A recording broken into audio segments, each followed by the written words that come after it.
I found a love letter in my locker. 17 years too late. It was from the boy I thought never noticed me, the same boy whose funeral I attended last spring. Let me start from the beginning. My name is Mara. I was 15 in 2007, a junior at Westfield High in Indiana. I was the quiet girl, sketchbook always open, headphones always in. I sat in the back of every class and disappeared into my drawings, like they were safer than real life, because they were. There was this boy, Caleb Torres. He sat 2 rows ahead of me in AP English. He had this messy, dark hair that fell over his eyes and a laugh that made the whole room lighter. He was kind to everyone, not in a popular kid way, but in a real way. He once gave his jacket to a freshman shivering at a bus stop. He didn't know anyone saw, but I did.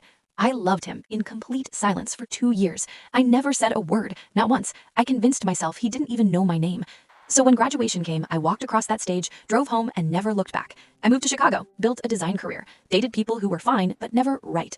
And somewhere in the back of my mind, Caleb Torres was still sitting 2 rows ahead, laughing at something I couldn't hear. Then last March, my old friend Darcy called. Her voice was wrong before she even spoke. Caleb had died, a car accident on Route 9. He was 32. I drove back to Indiana for the funeral. I barely held it together. Afterward, Darcy took me to the old school. They were demolishing it that summer. She handed me a folded note, yellow with age, found wedged behind the back panel of locker 237. My locker.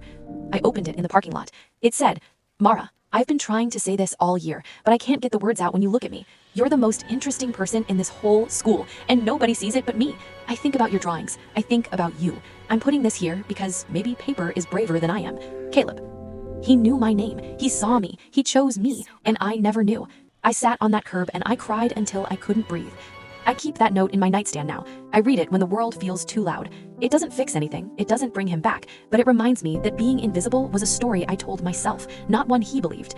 And maybe the real tragedy isn't that I lost him, it's that I spent 17 years thinking I was unlovable, when the proof that I wasn't was stuck behind a metal panel, 6 inches from my hand, every single day.